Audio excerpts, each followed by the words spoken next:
Sejam bem-vindos. Que a paz do Mestre Jesus esteja com todos. Muito importante que compartilhem nossas reuniões com seus amigos e familiares.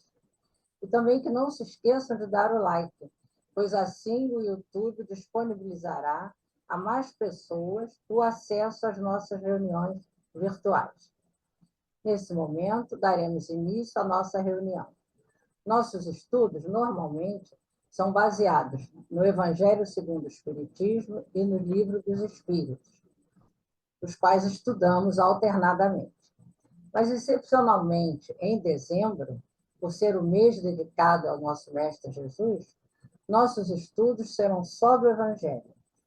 E, nesta oportunidade, temos o tema O Consolador Prometido, do Evangelho segundo o Espiritismo.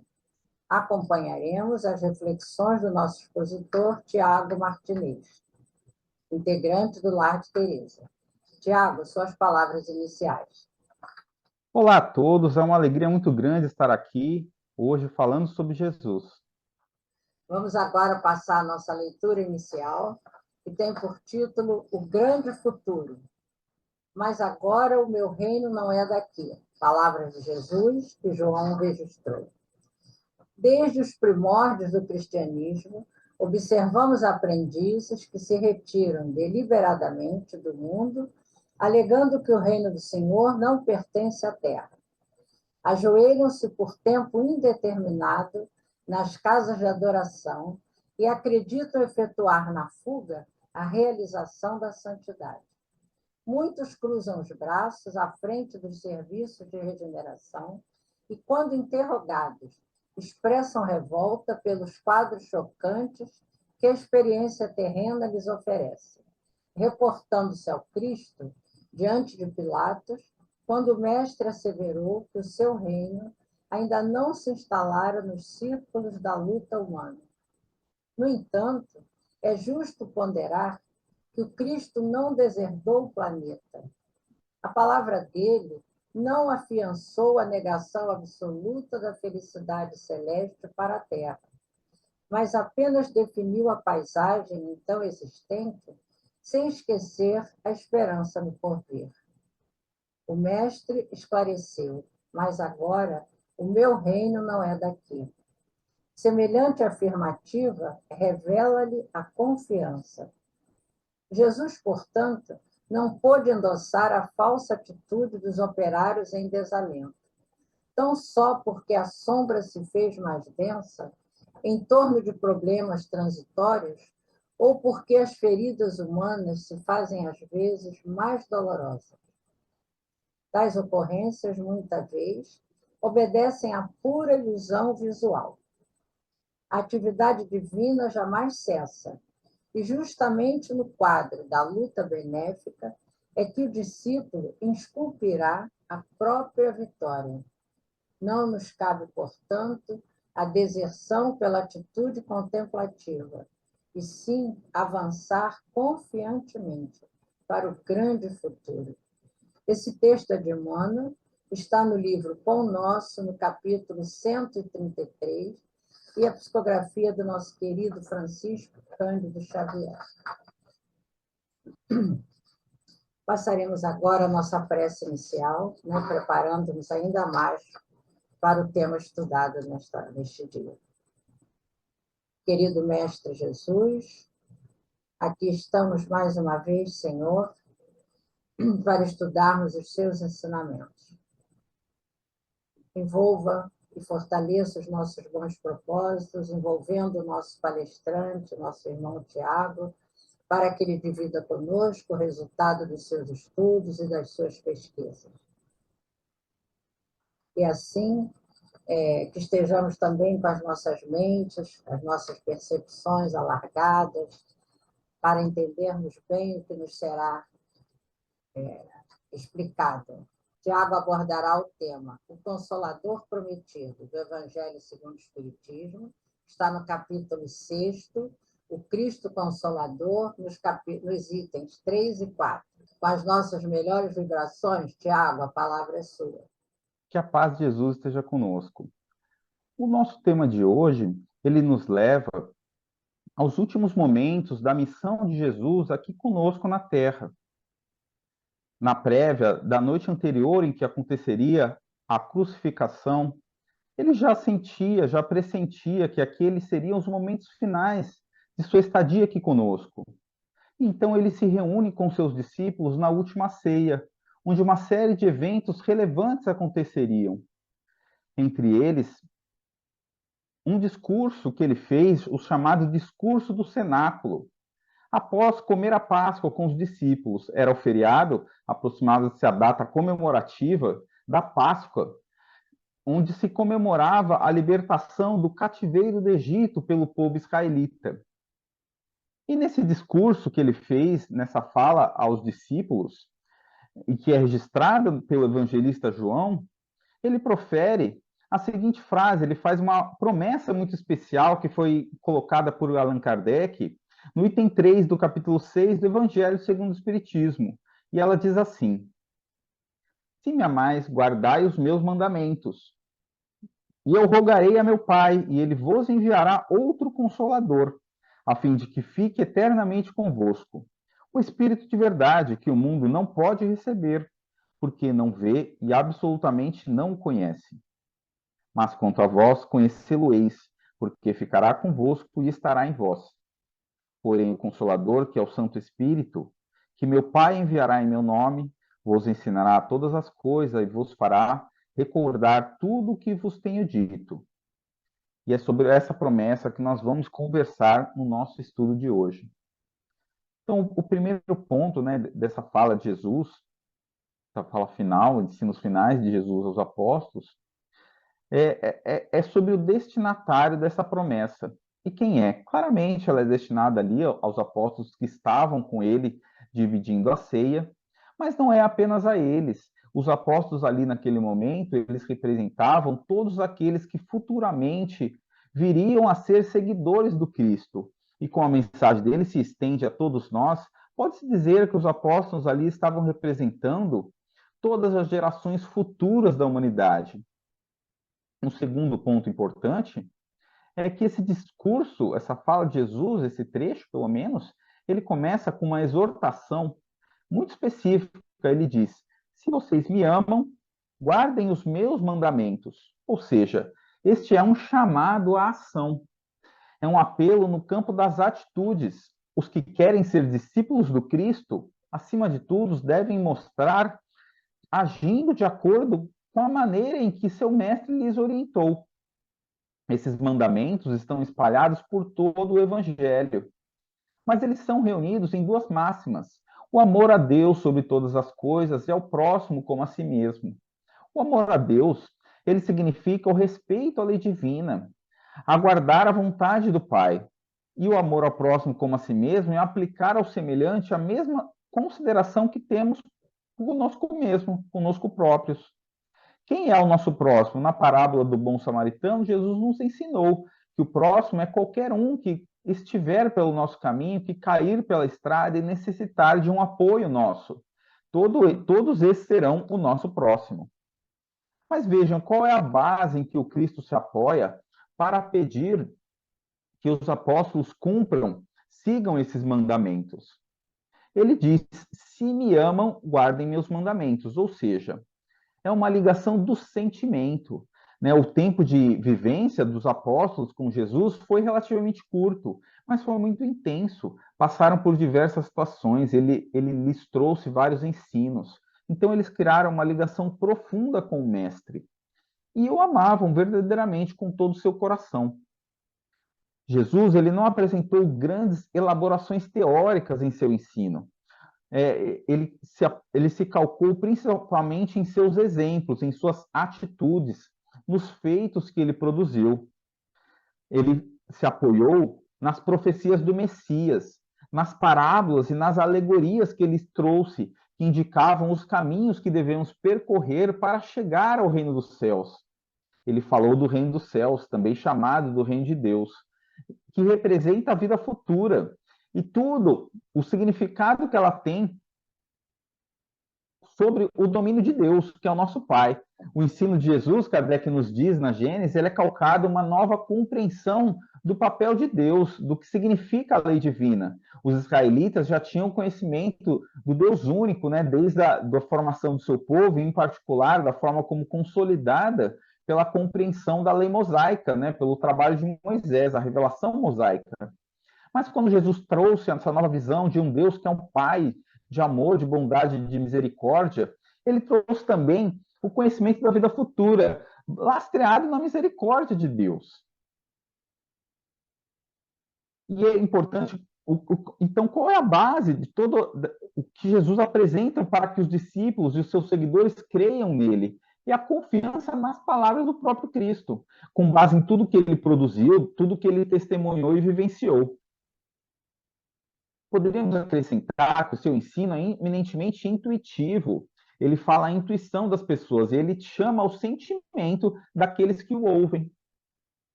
Mas o que aconteceria, né, com a fé dos apóstolos calcada nessas bases? Ela foi sempre muito sólida, muito forte? Não foi exatamente assim, né? Naquele momento, após a última ceia em que ele realizou com os apóstolos, eles passariam por momentos muito difíceis, com as provações que seriam dadas a eles após o término da jornada de Jesus. Ainda na última ceia, Jesus disse que naquela mesma noite todos eles haveriam de abandoná-lo. E Pedro disse que jamais, jamais ele faria isso. Só que naquela mesma noite, algumas horas depois, e na manhã seguinte, Pedro o negou por 3 vezes. Então, naquele momento, o teste de fé dos apóstolos, eles não passaram, né? Naquela primeira hora, a hora em que ocorreu a crucificação do Cristo. E após, então, esses eventos da quinta-feira, né, da ceia, a toda a prisão de Jesus, e os tristes eventos que ocorrem na data da crucificação de Jesus, na sexta-feira. Vem então o sábado, que era o dia guardado pelos israelitas, em que deveriam exercer o repouso quase que absoluto, e no dia seguinte, do domingo, uma série de eventos cruciais viriam a se suceder. Um desses eventos está narrado pelo evangelista Lucas, e remete a 2 discípulos que não estavam entre os apóstolos, porque além dos apóstolos, Jesus tinha outros discípulos. E nesse dia de domingo é contado pelo evangelista que 2 deles estavam no caminho para a cidade, o povoado de Emaús, que distava aproximadamente 12 quilômetros de Jerusalém. Eles saíam de Jerusalém e caminhavam a Emaús. Um deles não tem o nome registrado e o outro se chamava Cleopas.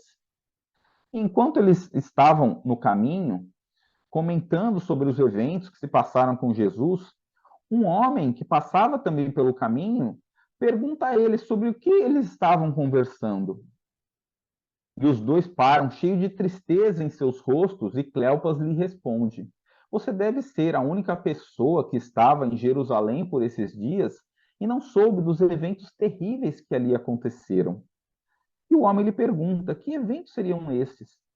E ele responde: Foram os fatos ocorridos com Jesus de Nazaré. Ele foi um profeta poderoso em obras e em palavras diante de Deus e de todo o povo.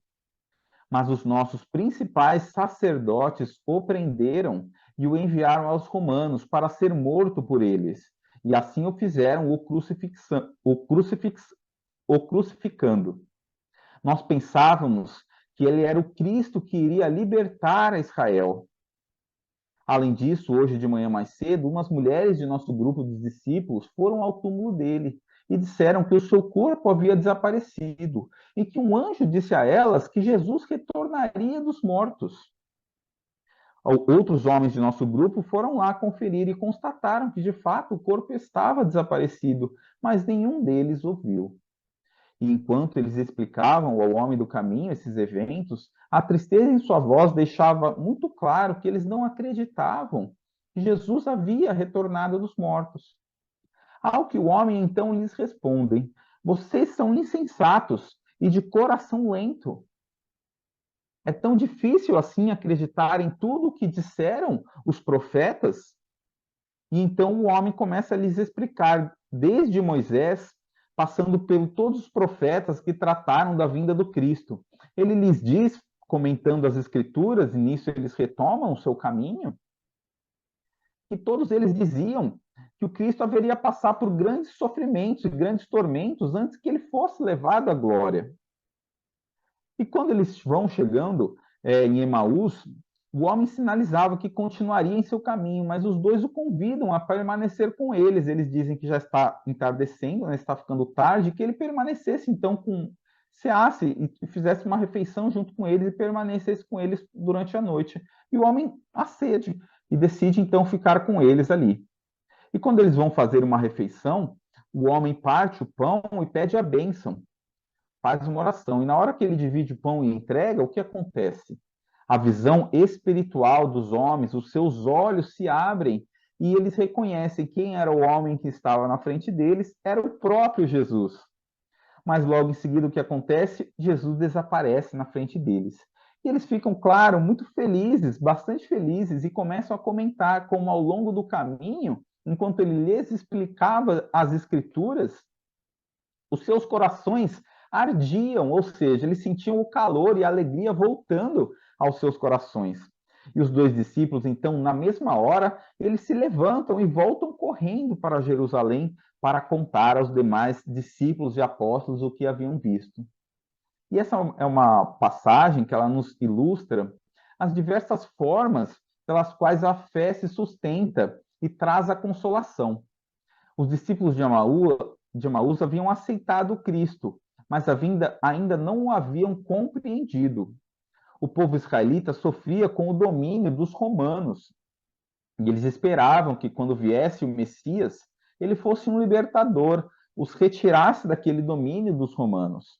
Então, quando Jesus aparece e começa a fazer os seus feitos, os seus atos de fé, os seus chamados milagres, as suas curas, e profere os seus grandes ensinos que tocam a todos, eles imediatamente o reconhecem, né, ou após algum tempo, o reconhecem como o Messias e passam a depositar sobre ele essas expectativas que eles tinham do libertador, um libertador político. Então, quando ele é crucificado e frustra completamente essas expectativas, o abatimento, a decepção é enorme sobre os seus seguidores, a maioria dos quais tinha essa expectativa.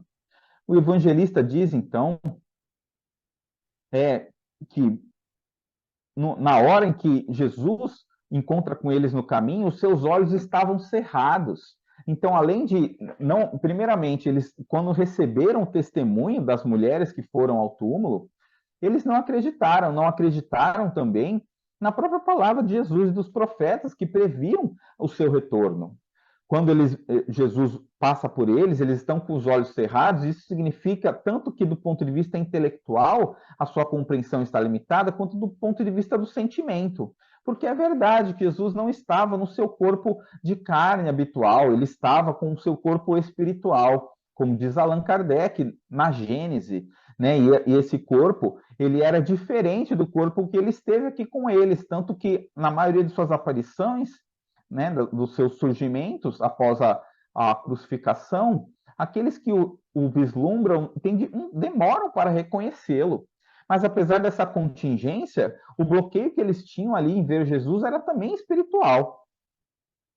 Só que quando eles vão seguindo o caminho, sem saber com o Cristo, e ele vai lhes explicando as Escrituras, vai ocorrendo um esclarecimento do pensamento. Eles estão sendo instruídos racionalmente sobre o que esperavam dos profetas. Enquanto isso ocorre, eles também são esclarecidos em sua fé pelo sentimento, porque as instruções lhes esquentam o coração, lhes abrasam o íntimo. E por fim, no final da jornada, quando Jesus faz a oração, a visão espiritual deles se alarga e eles conseguem percebê-lo. E nessa hora se completa as evidências de fé, porque eles têm uma prova factual, né? Eles veem Jesus ali, eles o veem de fato, né? Então tem essas três conjuntos de sustentação da fé: a sustentação pelo raciocínio, a sustentação pelo sentimento e a sustentação pela constatação de fatos. As três estão presentes ali. E o que ocorre a seguir é que a consolação que Jesus oferece se completa porque transforma-se em atitudes. Eles se levantam e rapidamente, apesar de já ser tarde, como eles disseram a Jesus, sem saber, né, que era ele, e quando pediram que ele estivesse com eles na estalagem ali, passasse a noite com eles, eles voltam, eles recuperam todas as suas forças e percorrem os 12 quilômetros a Jerusalém rapidamente. Por quê? Porque evento que se produziu uma consolação muito forte neles, e isso se transforma em ações. E isso ocorre também com os outros apóstolos, né, com os discípulos, os 12, os 11, né, Judas havia ido, né, que havia entregado Jesus ao Sinédrio. E com os demais 11 apóstolos ocorrem os atos também da mesma natureza. Jesus faz diversas aparições a eles. E eles se comovem com isso e são envolvidos, e muda a natureza a consolidação da fé que eles tinham no Cristo. Um exemplo muito emblemático está no Evangelho de João, né? Nós temos a situação de Tomé, porque na primeira aparição que o Cristo faz aos apóstolos, Tomé não está presente, e quando os outros vão lhe contar, Tomé não acredita. Ele diz, na verdade, que ele só acreditaria sob as seguintes condições: se ele pudesse ver em Jesus as marcas dos cravos da crucificação, tocá-las com seus dedos, e se pudesse colocar a sua mão ao lado de Jesus. Então ele coloca uma série de condições. E 8 dias depois, quando Jesus aparece novamente aos discípulos, aos apóstolos, ao grupo ali dos 11, a primeira coisa que ele faz é ir a Tomé e apresentar, então, as chagas da crucificação e oferecer para que Tomé tocasse. Você acredita agora, Tomé? E aí Tomé, sim, ele acredita perfeitamente, né? Naquelas condições que era o Cristo enviado por Deus. E aí Jesus diz, então, a seguinte frase: porque viste e creste, bem-aventurados os que não viram e creram. Note que Cristo, ele não rejeita Tomé por sua dúvida. Ele usa o episódio de descrença que ele teve para nos entregar essa última bem-aventurança sobre os verdadeiros fundamentos da fé. E o bem-aventurados, o que crê sem ver, não é de forma alguma um apelo a um tipo de fé cega ou uma negação da importância das evidências, porque o próprio Jesus produziu evidências quando ele se dirigiu, após o fim da sua jornada na Terra, aparece em seu corpo espiritual aos discípulos. Ele está produzindo evidências. Agora, bem-aventurados aqueles que creem sem ver, ele remete ao fato de que os que já têm o raciocínio e o sentimento mais sólidos, mais consolidados, podem acreditar apenas recebendo a notícia dos fatos, sem de fato ver esses fatos, porque essas pessoas já têm uma maior consolidação da lei divina em seu coração e por isso são bem-aventurados. Só que todos os Tomé e os demais discípulos, se até aquele momento, né, eles tinham a sua fé vacilante, depois que eles veem Jesus retornado dos mortos, a sua fé passa a ser muito mais forte. Não que aquelas aparições criaram a fé neles. Na verdade, eles já tinham cultivado por muito tempo, né, pelo seu sentimento, uma grande fé. Só que era necessário esse passo final, foi o último toque para que a fé se consolidasse neles. E aí eles foram capazes de grandes atos, né, de se desdobrar e se dedicar verdadeiramente à causa do Cristo. O próprio Tomé diz a tradição que ele foi difundir o evangelho na Índia. E após alguns anos, ele como não pôde entregar sua vida ali na cruz, mas entregou na Índia sua vida ao Cristo, quando ele foi alvejado por diversas flechas e foi morto em martírio desta maneira.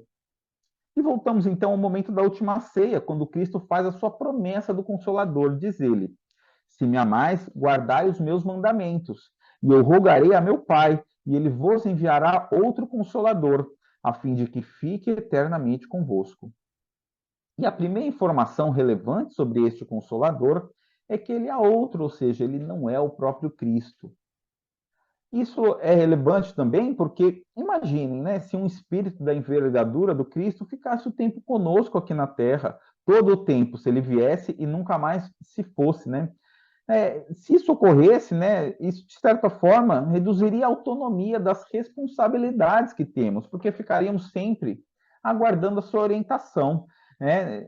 Então, o papel que um espírito como Cristo vem quando esteve na Terra, foi de reordenar todo o horizonte espiritual da humanidade. Mas foi uma passagem temporária, né? Produziu um enorme impacto, mas por um tempo curto. Depois ele se vai para que as pessoas possam atuar com o seu próprio livre-arbítrio, como foi com os apóstolos, né? Que agiram corretamente, agiram no bem, por sua própria capacidade de decisão. Então, apesar de que Jesus se foi, do ponto de vista da presença aqui na Terra, no dia a dia, né, na presença direta, ele não nos deixou sozinhos, como também não deixou os apóstolos sozinhos. Ele deixou este Consolador. E que poderia, diz ele, permanecer eternamente conosco. Então, ele não pode ser um único indivíduo, né? Ele, uma liderança permanente. E diz ainda mais Jesus sobre esse Consolador. Ele diz, o Espírito da Verdade. Ele é o Espírito da Verdade, que o mundo não pode receber, porque não vê e absolutamente não o conhece. Mas quanto a vós, conhecê-lo-eis, porque ficará convosco e estará em vós. Então, o Consolador, ele não vem da carne, ele vem do Espírito. O mundo não vê, porque ele não pode ser visto com os olhos da matéria. Este Consolador, ele vem por meio da mediunidade, a comunicação dos homens com a espiritualidade. A mediunidade, ela existiu por todas as épocas da humanidade.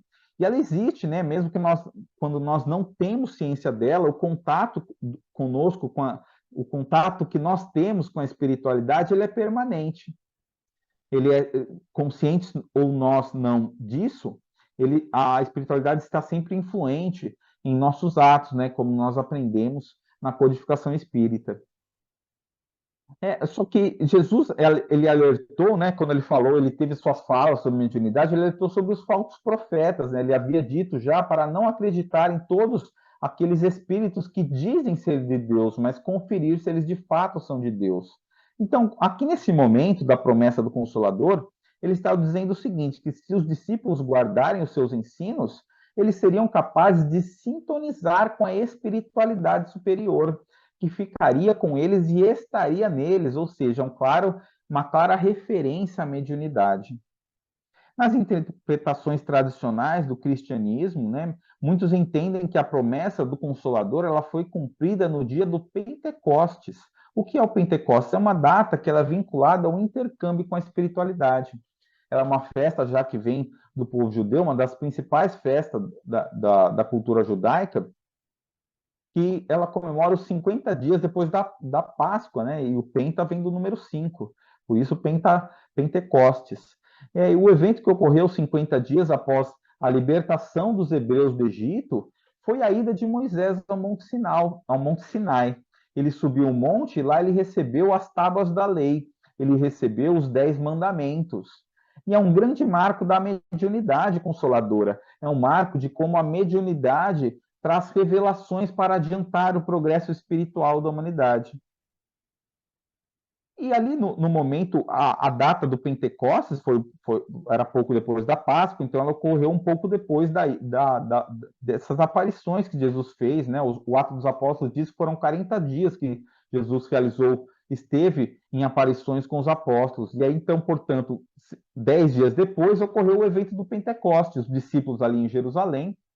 É dito que houve um fenômeno onde um grande ruído se produziu, né, ao som de ventos fortes no ambiente, e línguas de fogo desceram sobre os apóstolos. Entendemos essas línguas de fogo como fenômenos físicos, de luzes que iluminaram a vista de todos os apóstolos. E ocorreu um evento memorável que os apóstolos começaram a proferir ensinos e falar sobre o Cristo em línguas diversas, porque ali era uma grande festa e haviam pessoas de vários povos, não eram só hebreus que estavam lá, muitos povos estavam reunidos, e os discípulos começaram a ensinar na língua de cada uma das pessoas que estava lá.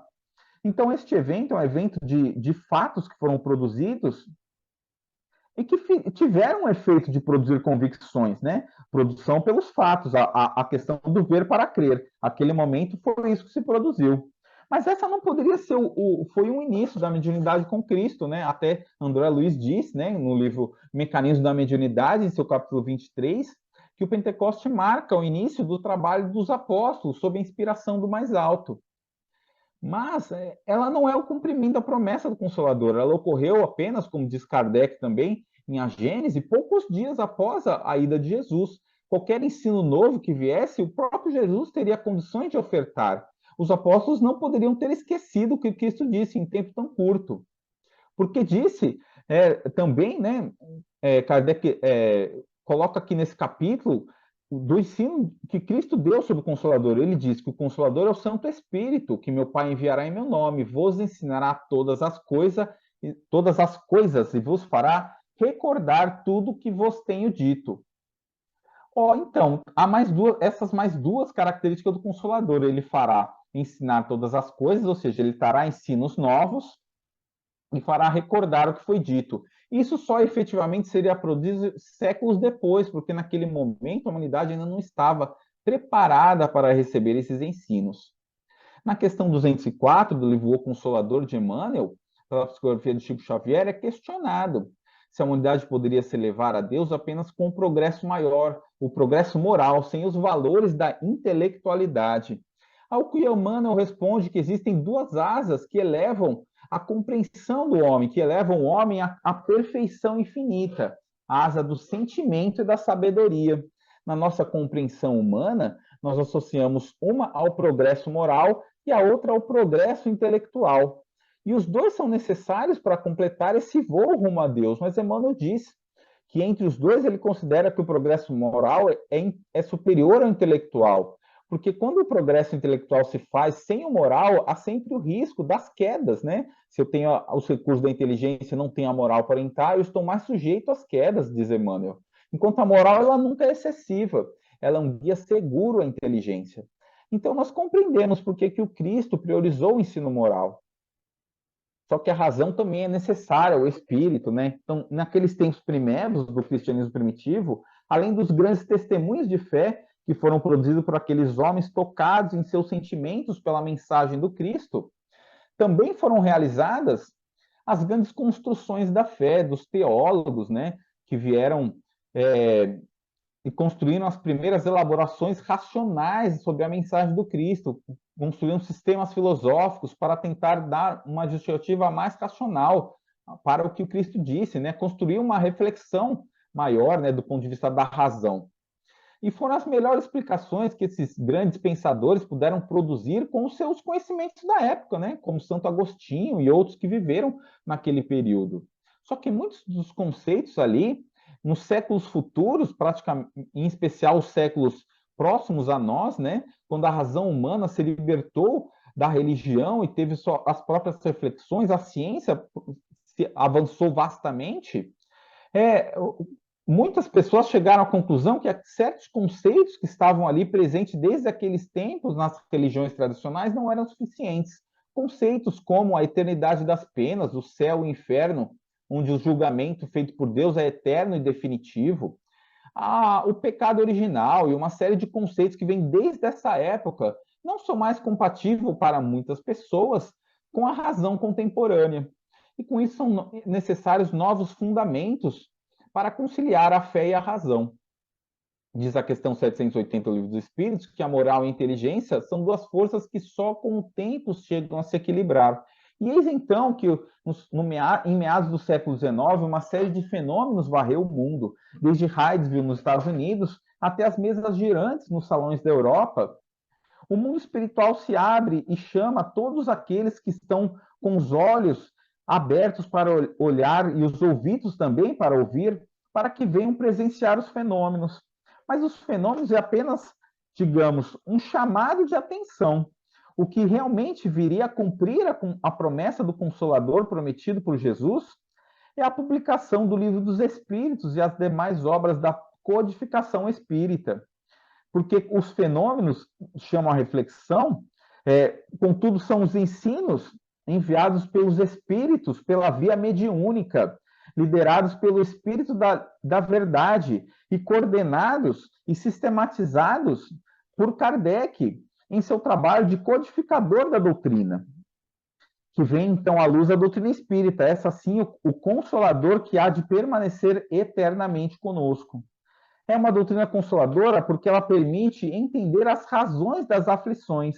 Pelos princípios da reencarnação e do progresso dos mundos, ela nos explica a origem dos sofrimentos e esclarece que depende de nós o fim dos nossos sofrimentos. Compreendemos nossa natureza de seres espirituais em jornada temporária de aprendizado na Terra.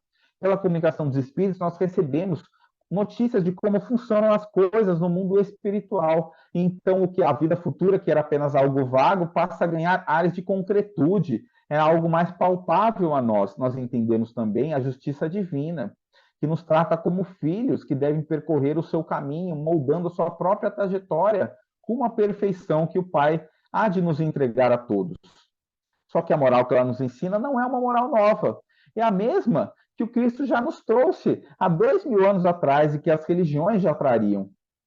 O propósito dessa doutrina, então, é provocar nos corações da era contemporânea o mesmo estado de certeza na vida futura que tiveram os apóstolos quando eles viram Jesus retornando da morte.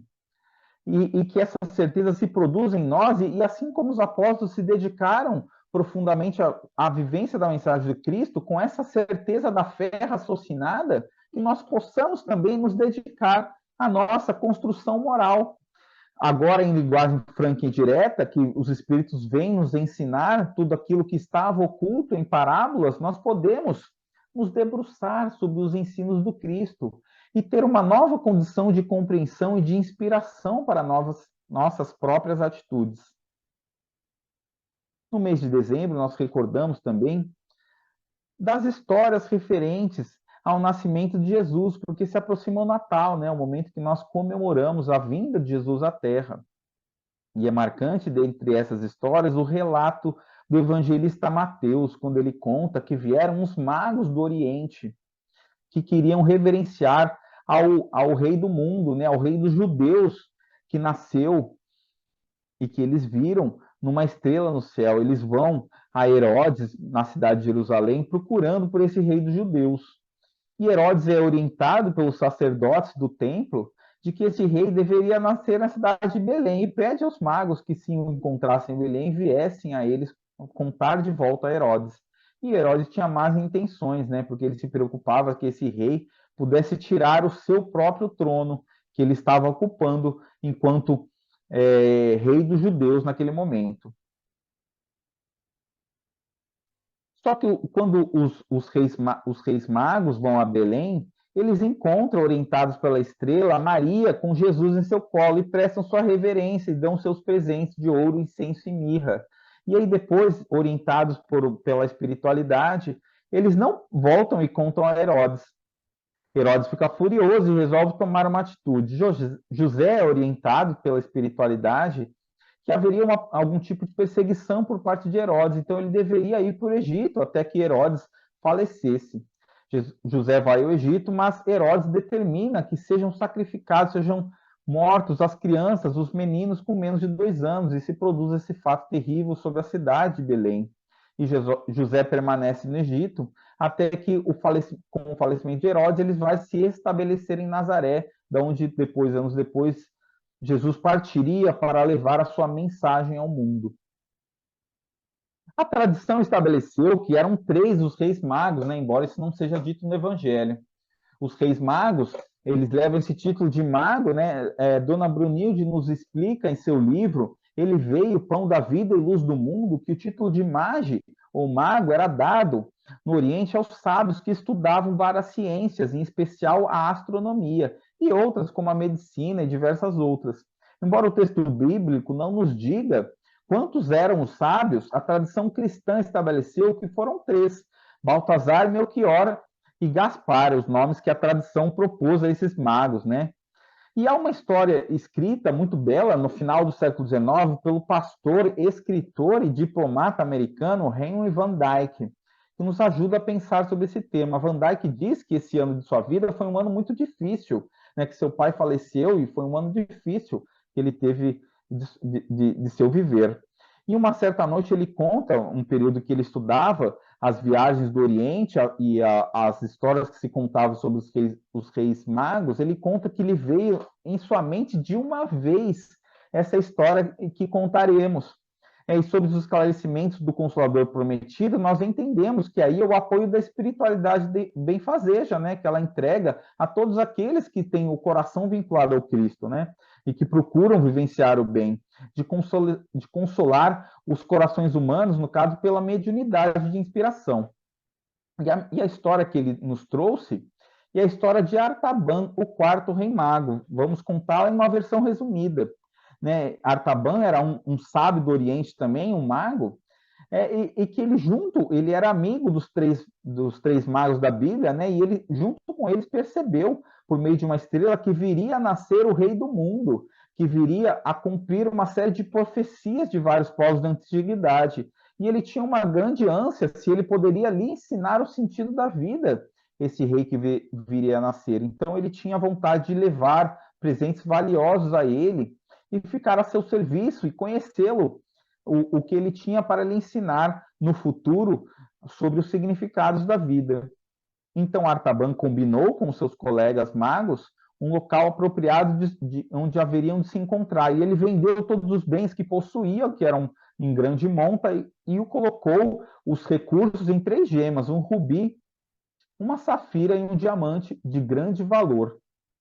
E quando ele vai encontrar os 3 magos, ao longo do caminho ele se depara com um homem que está em condição de quase falecimento. Este homem, ele resolve cuidar do homem, ele tinha habilidades médicas, e ele fica em dúvida, porque se ele parasse para cuidar do homem, ele corria risco de perder a viagem, né, de perder o encontro com os colegas magos. Mas ele para cuidar do homem, que era hebreu, e ele diz que nada pode fazer para ajudá-lo, mas ele poderia lhe contar que, conforme previam as escrituras dos hebreus, o rei, né, o Messias que há de vir, nasceria na cidade de Belém, não em Jerusalém. Quando ele continua seu caminho, Artaban, ele encontra um bilhete deixado pelos outros que já haviam ido embora, e ele lamenta, porque ele não tinha com ele ali os recursos para prosseguir sozinho da viagem. Então ele volta a uma cidade grande e contrata uma caravana. Para isso ele gasta a sua safira com os recursos para cruzar o deserto. Ele indo então à cidade de Belém, ele encontra uma mulher com uma criança de colo, ele sai perguntando na rua, né, se alguém havia visto 3 homens vestidos como ele passando por ali. E uma mulher com criança de colo diz a ele que havia visto sim 3 homens como ele, que foram visitar um casal que estava numa hospedaria e tinha tido uma criança ali na hospedaria. E o casal disse que iria para o Egito saindo dali. E então Artaban lamenta que não os encontrou, mas sabia que deveria ir ao Egito. E quando ele se preparava, né, para deixar o local, uma pessoa aparece gritando, dizendo que Herodes havia mandado matar todos os meninos. A mulher fica desesperada com o que aconteceria com seu filho e tenta se esconder. Artaban vai imediatamente para a porta da casa e quando aparece pouco depois, o chefe da guarda que viria a fazer a inspeção, ele saca o diamante de seu bolso e diz: meu amigo estava aqui aguardando você, chefe da guarda, para lhe dizer que pode continuar seu caminho, porque eu estou sozinho nessa casa. Estava aqui aguardando para lhe dar essa pedra preciosa. O homem vê o diamante, fica tomado por ganância em seus olhos e resolve então seguir o seu caminho. Diz a seus subordinados que não havia mais ninguém ali. A mulher o agradece profundamente, chamando para ele as bênçãos de Deus, que não havia forma de lhe agradecer. Ele segue seu caminho e vai ao Egito, procura pelo rei em todos os templos, nos lugares de luxo, onde ele acredita que estaria um rei. Mas um dia encontra um rabino, também hebreu, que lhe conta que o rei, esperado pelos judeus, estaria entre os pobres. E aí que ele apareceria, ou entre os sofredores, não estaria nos palácios. De posse dessa informação, Artaban sai percorrendo toda a região, indo aos lugares de fome, aos lugares de sofrimento, aos lugares dos doentes, aos lugares dos presos, visitando-os. Em cada lugar que ele passa, ele dá o seu consolo, ele dá a sua ajuda, ele lhes alimenta, lhes veste, lhes dá o seu apoio e lhes cura também com sua habilidade médico. E durante esse período que se passam, são mais de 30 anos, ele não sabia se encontrar, né, o homem que ele aguardava, o rei que ele tanto esperava, ele já havia envelhecido, era um homem já de idade. E um dia, quando ele passa por Jerusalém, ele ouve a notícia de que havia um homem que produzia grandes feitos, que havia curado muitas pessoas, que era amado por todo o povo. Mas sob a acusação de que ele seria o rei dos judeus, o chefe dos sacerdotes e os romanos resolveram matá-lo por meio da crucificação. Artaban então imagina que aquele poderia ser o rei que ele tanto procurava, e ele corre imaginando que poderia entregar a pérola aos seus perseguidores e poderia libertá-lo, poderia comprar a sua liberdade. Só quando ele está a caminho do Monte da Caveira, ele vê uma jovem sendo arrastada por um grupo de homens. A jovem consegue se desvencilhar e vai a seus pés. Ela diz que reconheceu pelas roupas que ele era um homem da Pérsia, e ela também era da Pérsia. E ela diz que seu pai, um comerciante da Pérsia, havia falecido, só que deixou muitas dívidas, e aqueles homens a venderiam como escrava para pagar essas dívidas. ante aquela situação, ela pede que o homem faça algo, por favor, para ajudá-la. Artaban fica dividido, porque ele queria levar a pérola ao seu senhor, mas ele não poderia ignorar os apelos daquela mulher, daquela moça. E ele decide então sacar da pérola e dar àqueles homens em pagamento de sua dívida. A moça, muito agradecida, agradece com tudo que ela podia. E Artaban, embora não tendo como encontrar o seu senhor com a pérola que ele tanto esperava, ele sente uma tranquilidade em seu coração. Naquele momento se produz um terremoto, uma vibração em Jerusalém, e uma telha cai do telhado e acerta-lhe a cabeça. E ele começa a desfalecer. E a moça, preocupada, começa a tentar reerguê-lo, mas não consegue. Ela só consegue ouvir as palavras que ele diz. Ele está dizendo de olhos fechados e murmurando: mas, meu senhor, quando foi que o vi pelado e o vesti? Quando foi, senhor, que eu presenciei você passando fome e lhe entreguei alimentos? Quando foi que eu o visitei na prisão? E quando foi que eu curei as suas feridas, meu senhor? Eu o procurei por toda a vida, o procurei o tempo inteiro, mas jamais o encontrei. E ela então ouve as seguintes palavras, ecoando no ar: mas Artaban, toda vez que você fez isso a um desses pequeninos, foi a mim que o fizeste. E com essa história, então, em que Artaban, que não conhecia a mensagem do Cristo, que tinha a ânsia no coração de entender o sentido da vida, mas não pôde conhecer os ensinos do Cristo ao longo de sua vida. Mas apesar de não conhecer os ensinos, ele os tinha no coração e ele o viveu ao longo de toda a sua existência. Então, nós que recebemos a doutrina consoladora e que podemos ter essa certeza da fé no futuro, que saibamos também transformá-la em palavras. E neste momento também, pensando no Natal, para encerrar as nossas reflexões de hoje, eu gostaria de deixar um trecho curto de uma mensagem que São Luís apresentou na Revista Espírita, na mensagem Festa de Natal, publicada na Revista Espírita de abril de 1863.